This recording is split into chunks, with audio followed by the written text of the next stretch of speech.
Supreme Court has just issued two rulings on one of the president's more controversial measures to battle COVID, vaccine mandates for private employers. The Supreme Court blocking some of the rules put in place by the Biden administration. Let's go to NBC News Justice correspondent Pete Williams, who can tell us more. Pete. So, Lester, by a vote of 6-3, the Supreme Court is blocking the Biden administration from carrying out the rules imposed by OSHA, the Occupational Safety and Health Administration, that would require companies that employ more than 100 workers to make sure that all their employees either get vaccinated for COVID or wear masks and be tested once a week.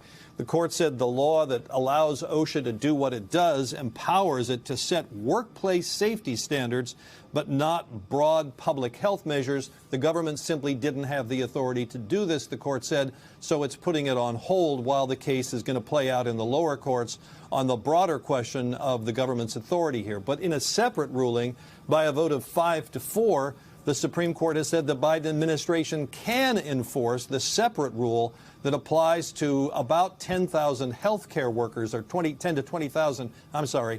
million health care workers in the U.S. who treat Medicare or Medicaid patients. The court said that that authority is well within the power of the Department of Health and Human Services to set the standards for patient care. Now, the four dissenters in that case were the court's more conservative members, Gorsuch, Barrett, Alito, and Thomas. The three dissenters in the OSHA case were the court's three liberals, Breyer, Sotomayor, and Kagan. So this blocks the enforcement of the OSHA rule, but allows the enforcement of the HHS rule. The OSHA rule would apply to about 80 million workers, the healthcare rule to about 20 million workers. And Lester, the healthcare rule was already in force in about half the states. So now it can go ahead and be enforced in all the states, but now the OSHA rule is blocked nationwide. The gentleman from North Carolina reserves. The gentleman from Illinois is recognized. Mr. Speaker, I don't trust my folks over here with time as much as I do my good friend Lloyd there. Can you give us a time check? Sure. If you want to reserve, that's fine. Gentleman from North Carolina has 18 minutes. Oh, I'll go. Go ahead. I'd like to now yield 2.5 minutes to the ranking member from the House Judiciary Committee, my good friend, Mr. Jordan. Gentleman is recognized. I thank the gentleman. Mr. Speaker, the Democrats have objected to counting the presidential electors every single time this century a Republican's been elected president. They spent 4 years trying to overturn the 2016 election. Democrats spied on a presidential campaign. They did impeachment in secret based on a so-called whistleblower whose identity only Congressman Schiff got to know. This Congress, they have closed the Capitol, enacted proxy voting, kicked Republicans off committee, and for the first time in American history, denied Republicans seats on a select committee that was chosen by the minority leader. They're trying to make D.C. a state, end the Electoral College, end the filibuster, pack the court, destroy executive privilege, take federal control of elections, and are currently allowing in jurisdictions illegal immigrants to vote. And finally, the January 6th committee has altered evidence and lied to the American people about it. But somehow they tell us it's President Trump and Republicans who are undermining democracy?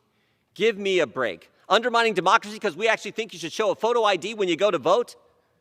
In 1 year's time, while Democrats are doing all that, in 1 year's time, they've given us record crime, record inflation, record illegal immigration.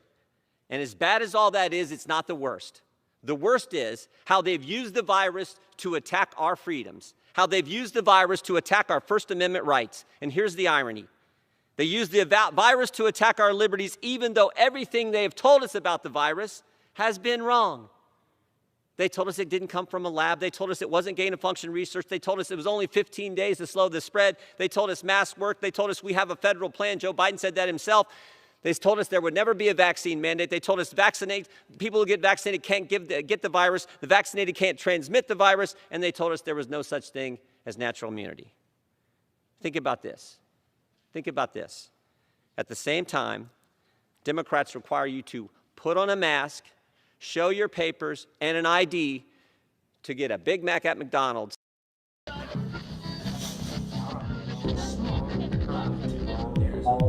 Hey guys, this is Tommy with Tommy Nation Politics. How's everyone doing today? Tommy Nation Politics.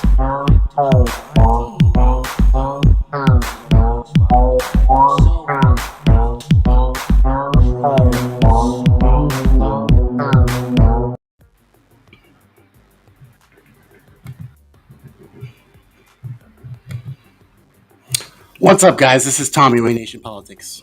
Free-thinking, innovative, open-minded, new progressive media. This is a spur-of-the-moment Saturday show, but it needed to be had because we have current political events in the en route. Let's just say en route, guys. You know, this COVID pandemic is not wrapping up; it's just begun, and the 1%. Their income inequality gap has not been higher since the Gilded Age. When Daniel Storm found out he had COVID-19, he was shocked. He'd been so careful, barely socializing, and always wearing a mask. Whenever he left the house, his PCR test results arrived by mail, January 8th, as he stared at the word positive. Storm, 52 of Wilmington, North Carolina, said he felt angry, he felt disappointed. But then, relief washed over him. He said, quote, "I feel like I've never been walking on pins and needles since this pandemic. Like Omicron is everywhere." Storm said this high transmissible COVID variant had him at the go, thinking about it 24/7. He had received his COVID vaccinations and booster, but he's been terrified he might unwittingly pass the virus onto someone more vulnerable. Getting the news about his case ended up being a relief, a sense of relief, since he had asymptomatic symptoms. And it enabled Storm to feel even more protected now.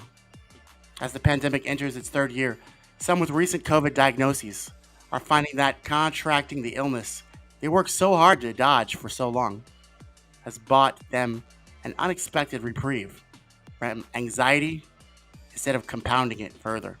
Their relief is hardly universal, given that the disease remains a grave threat to immunocompromised people, older people, and many others. But for those at low risk for COVID complications, a positive test result at this point in the pandemic can unsurprisingly yield positive emotions, along with other feelings. It may seem illogical, but psychologists say it's an example of an anticipatory anxiety, where the dread you experience before an event ends up being worse than the event itself. This country's in a constant state of turmoil, and as healthcare workers squabble around themselves, and Fauci's constantly lying with his redacted emails, we're all worrying about what could happen if we pass the COVID onto immunocompromised people in the country. We've got a government, guys, a government that doesn't work for any of us, but the few. And that's why, guys, this is Tommy with Tommy Nation Politics. I'm here to be the ghost of Christmas politics, past, present, and future. I'm here to show you a little bit of what the fuck is going on, what has gone on for too long, and what we need to do about it. And I ain't joking. So, guys, sit back, enjoy, relax this live stream. If you have comments, please make sure that you put them on the chat. I'm going to show you guys why and how much this government is not working for you.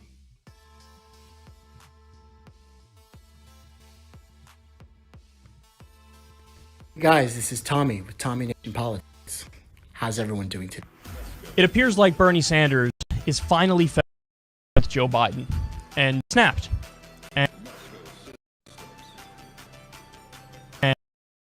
And lobbing some bombs and taking some shots. Whatever the king was behind the scenes has broken.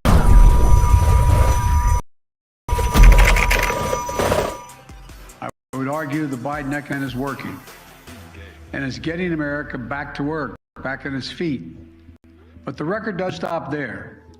Today's report also tells us that record wage gains, especially for workers in some of America's toughest jobs, women and men who work the frontline jobs in restaurants, hotels, travel, tourism, desk clerks, line cooks, wait staff, they all saw their wages at a historic industry. So take a look at what we from The Guardian. Senator Bernie Sanders has called on Democrats to make major course correction that focuses on fighting for America's working class and standing up to powerful corporate interests because the Democrats' legislative agenda is stalled and their party faces tough prospects in this November's elections. The White House is likely to see his comments as a shot across the bow by the left wing of a party increasingly frustrated at how centrist Democrats have managed to scooper, or delay huge of Biden's domestic policy plan. In an interview with The Guardian, Sanders called on Joe Biden and the Senate Majority Leader Chuck Schumer to push to hold votes on individual bills that will be a boon to work, citing the tax, prescription drug prices, and raising the federal hourly minimum wage to $15 an hour. Such votes would be good politics, the Vermont senator insisted, saying it would show the Democrats while highlighting Republican opposition's hugely popular policies. Quote, "It is no great secret that the Republican Party is winning more than the working class," Sanders said. "It's not because the Republican Party has anything to say to them, it's because in too many ways, the Democratic Party has turned its back on the working class." Almost 16% this year, far ahead of inflation, which is still a concern. Overall, wage gains for all workers, supervisors, went up 21 than any year in 4 decades. And a lot of press coverage about people in their jobs. Well, today's report tells you why. Americans are moving to better jobs, with better pay, with better benefits. That's why they're quitting their jobs. Bernie Sanders, let me repeat it, and I quote, "The Democratic Party has turned its back on the working class." See, he has a seat at the table than he ever did previously. And what he's noticing at the table is he's looking around and going, this is just as bad, worse than I thought it was. Realizing, well, the entire Republican Party, corporate interests, and billionaires. But I'm behind the scenes here with the Democrats, and it appears like the same damn thing is happening. And I'm sure he's got days. I mean, for the love of God, back better. He had lower prescription drug prices, and then it stripped out. Why was it stripped out? Because you had a bunch of Democrats bought by Big Pharma who were like, you better take that out. I got to appease my donors. Kirsten Sinema ran on lowering prescription drug prices. Now she's in the Senate. She took about $1 million from Big Pharma, and she flipped. Now, they worked out some sort of compromise. The compromise is like, let's lower only 10 prescription drug prices and do it by the year like 2025. It's a joke. Any person with a funky situation would say, wow, we're really splitting the difference between evil and murderous and decent. And so we're half evil and murderous, and we think that's some sort of victory? We're really just advertising to the American people how corrupt the system is. Well, now, Bernie, clearly what he's saying behind these people is not getting any. He's gone to the media, and the media is asking him, and he's like, look, the Democrats have turned their back on the working class. What do you want me to tell you? Now, his idea is a good idea. What's he saying? He's saying, look, okay, Build Back Better, not get through. Now, there were ways to put something through if Biden knew a mansion, and if he was able to use the leverage of, hey, your daughter's a criminal, she's involved in pharma price gouging, and we're going to get her unless you do the right thing. And if you do the right thing, I'll make you an offer you can't refuse. I'll make you a hero. He could have gotten him, but he didn't do that. He didn't get him. So now where are we? What Bernie is effectively force the vote. This is the force the vote strategy. You take individual legislation through regular order. So, for example, this is a great example because we're in the middle of a pandemic, but a basic paid sick leave law. We don't have paid sick leave in this country. Every other developed country has paid sick leave. We're in the middle of a 2-year raging pandemic. We don't have paid sick leave. Propose a bill on paid leave. And then goes to the media. Everybody does a full court. Everybody gives interviews. You go on all the beaches. The president, the vice president, right side, and you go to town and you say, we're in the middle of a raging pandemic for 2 years. We don't have paid sick leave. There was a report that just came out. 62 lobster workers were forced to work sick in the middle of a pandemic. How many people that? The person serving you your food to have COVID and they do? Is that what you want? If that's what you want, don't be in favor of paid sick leave. But if you don't, you should be in favor. Has it? But it's a basic common sense idea. Let's get this through. Whoever. Kyle, first of all, Kyle, it's a great ideas, man. But you're forgetting one thing. We didn't have Medicare for all during a pandemic. We didn't have paid sick leave during a pandemic. We got a bill in the House of Representatives by Bernie Sanders that gave us family leave, that gave us child daycare, that gave us some Green New Deal stuff. It was all gutted by Nancy Pelosi. And Joe Manchin, what I'm trying to say, Kyle, is that we're not just fighting Joe Manchin. We're fighting the guy who literally said he would veto Medicare for all if it got to his desk. We're fighting the guy who said nobody needs a revolution, nobody wants a revolution. Those kids who work with Bloomberg, a stopping Nazi, mayor of New York, to take out ads, full-page ads, television ads, saying that Bernie Bros were pieces of shit, violent sexual assaulters, and that they should apologize. We're fighting establishment, Kyle. We're fighting Joe Biden. We're not fighting Joe Biden. Let's sit these all through. What will he be signing on his desk? None of this. He'll find a way not to sign it, bro. Because $96,000 went into his war chest last quarter. And he's delivered on whatever Bloomberg told him to deliver on. So what do you think he's going to do? Turn around and talk to this man who away entire leverage by criminal Hillary Clinton. What do you think he's going to say to this guy? Before nothing that he hasn't said before, Kyle. You schmuck, shut the fuck up, get in line, and get your ass back in the budget. I'm going to point near attendant right next to you. It's fucking annoying your ass. Shut the fuck up, you cuck. That's what he's going to say. But these are all very good suggestions, Kyle, except for the fact we're not just fighting Joe Manchin.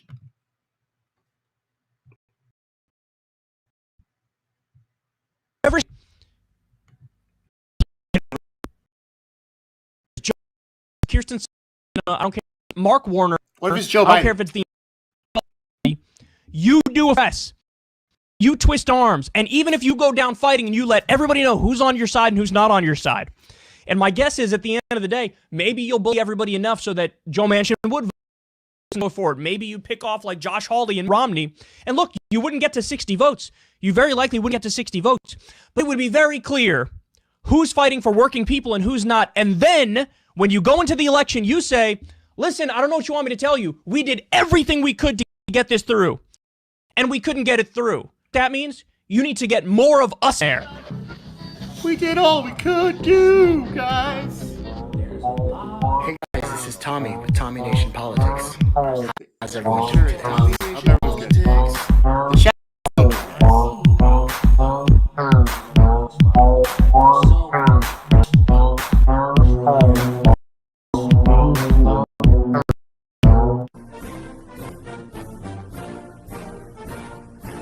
All hail the chief! Woo, woo, woo! Woo, woo, woo! All hail.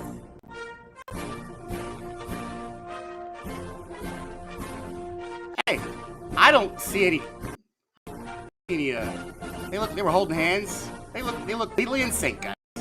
Nothing to see here. Let's listen. What they have to say. Afternoon, Atlanta. Good afternoon. Jillian, thank you for that beautiful introduction. I can't wait to see what you do next. Thank you. So last week, 1 year, yes, please do say it. Last week, 1 year after the mob breached the United Capitol, the President of the United States and I Yes? spoke from its house. The hallowed halls. And we clear. We swore They swore at the hallowed halls. protect and defend the Constitution of the United States. I swear to God. And we will. We will fight. We will fight to safeguard our democracy. We will fight to secure our fundamental freedom, vote. And that is why we have come to Atlanta today, to the cradle of the civil rights movement, to the great Congressman John Lewis. John Lewis! Eve of the birthday of Dr. Martin Luther King. He was black too. Woo! Black people.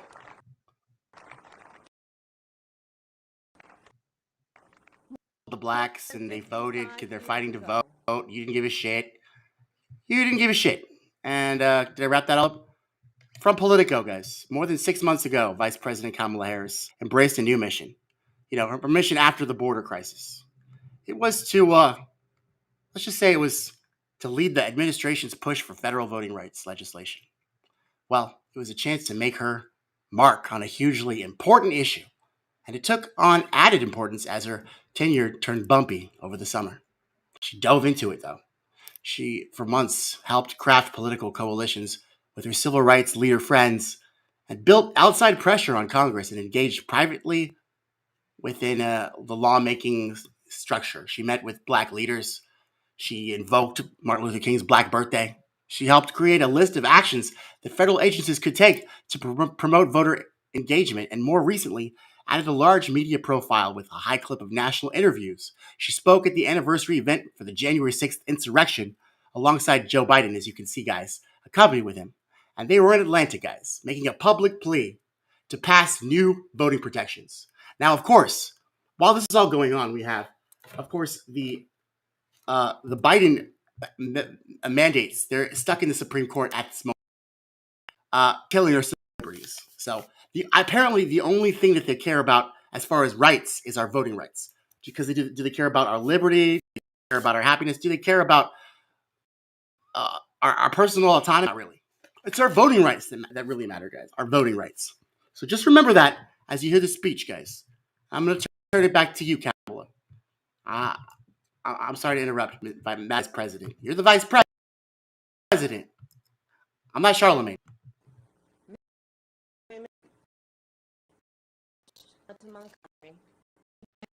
Black women. And when they arrived at the capital, Alabama, Dr. King decried what he called normalcy. The normalcy, the complacency that was denying people the freedom to vote. The only normalcy anyone should accept, Dr. King said, is the normalcy of justice. And his words resonate today. Over the past few years, we have seen so many anti-voter laws that there is a danger of becoming accustomed to these laws, a danger of adjusting to these laws as though normal, a danger of being complicit. Anti-voter laws are not new in our nation, but we must not be deceived into thinking they are normal. We must not be deceived into thinking a law that makes it difficult is normal. See, guys, normalcy. Normalcy. I mean, the only normalcy we should really have in this country is justice, right? Don't be complacent. Don't be complicit, because that's a catastrophe. Yes, we don't have paid sick leave. We don't have. What about the rights to have health care during a pandemic? What about the rights to express yourself freely with your doctor on what you want to do with your own body? What about those? Well, it turns out, guys, that even though that she's facing that battle that Martin Luther King and John Lewis together, they came down from heaven, and they gave her the ability and they gave her the tenure, as they say, Politico, the tenure. On Friday, her work and that of the administration as a whole hit a brick wall as two moderate Senate Democrats said that they would not support the weakening rules of the chamber to pass the party's two election reform priorities. Oh, that's weird. It's left Harris in a now familiar place, stymied and with an uncertain path forward. Harris's aides and advisors say she's unbound by the setback. They view her more aggressive posture and increasingly public persona as an implicit sign that she's solidified in standing with the White House. And allies argue that she's finally getting a chance to succeed after her prior misuse. Oh, that's nice, guys. I'm so glad she's getting good publicity. So let's get this straight, though. In real talk, let's just get real, guys. So she was on the border crisis. What was she on before that? She was on something else. Failed. Complete catastrophe. They had to restate policies. They put her on Rights Act. Absolute fail. These two Senate Democrats, I wonder who they are gonna shield the whole thing. So she's ineffective once again. But now she's getting good press. I don't know why. Changed, except impotent. So it seems as though we have a pattern here, guys. It seems as though they would love to pass voting rights bills. They would love to have Medicare for all. They would love to have a Green New Deal. They would love to raise the minimum wage, except for the Senate parliamentarian and the two Democrats. And we would love to do all these things, except for these things in our way. We have the Senate, the House, and the entire presidency, the executive branch. We even have mostly all of the justices. They do, okay? Because at this point, guys, let's just be real. This administration is the most right-wing Democratic administration we've ever before. And the only reason that they've been so much as tied up with these mandates is because these corporations decide how this goes, guys. With what's that corporation? Google. With the Google vaccination mandates. They need to decide how we act. They're looking at these corporations. They're not sure how we're going to react to their fascism. So what they're doing is they're putting this whole thing on hold until they're for sure know that we're going to be cucks just like Bernie Sanders. That's what I think, guys. If there's anybody in the chat that disagrees with me, you know. But I think that the only reason these vaccine mandates are on ice in the Supreme Court is because the corporations are looking at us. Strike, Kellogg strikes everywhere. They're looking at us and they're wondering how we're going to react to this.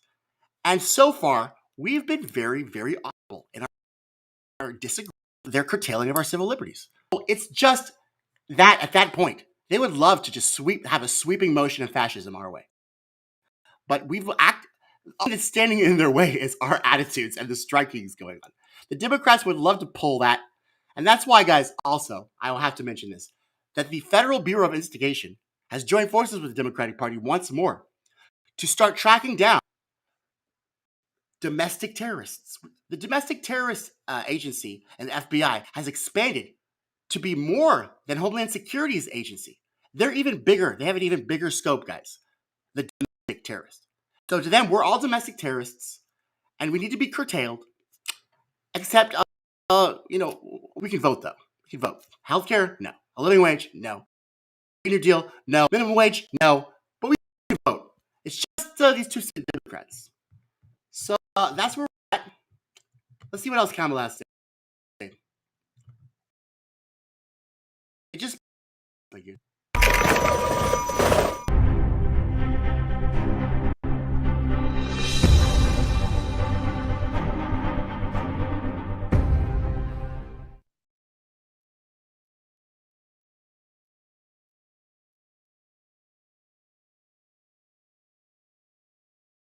Whoopsie, that was the end of the video. I thought there was more.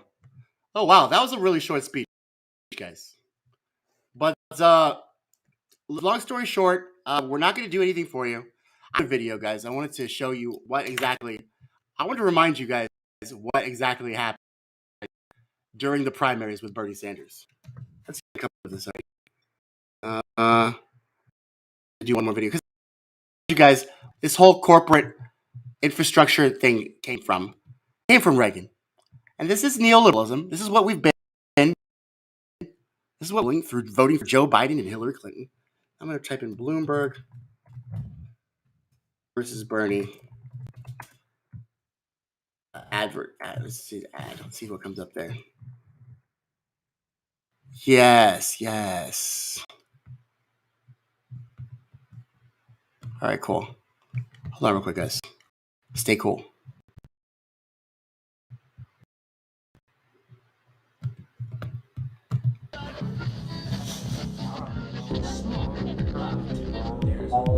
Hey guys, this is Tommy with Tommy Nation Politics. How's everyone doing today? Tommy Nation Politics.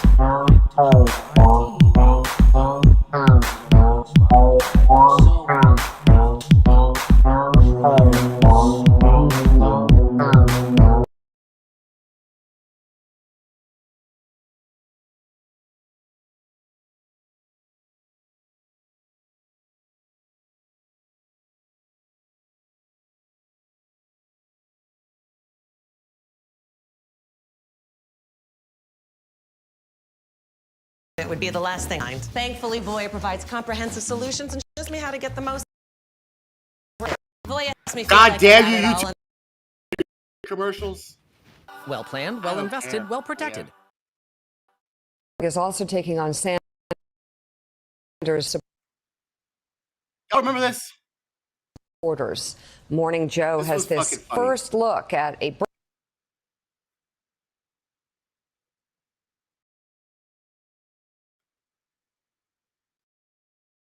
brand new ad from the Bloomberg campaign.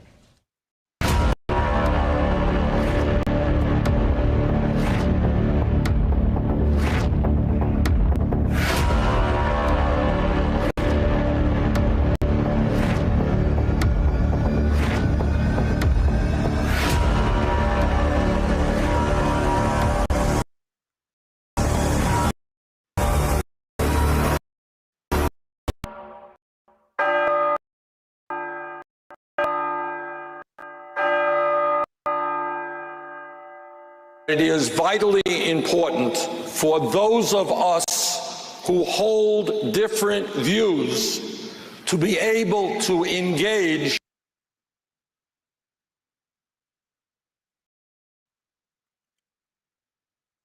To be able to engage in neoliberal policies with the people that put out full-page ads telling you all that my supporters are rapey, white supremacist, bigoted motherfuckers.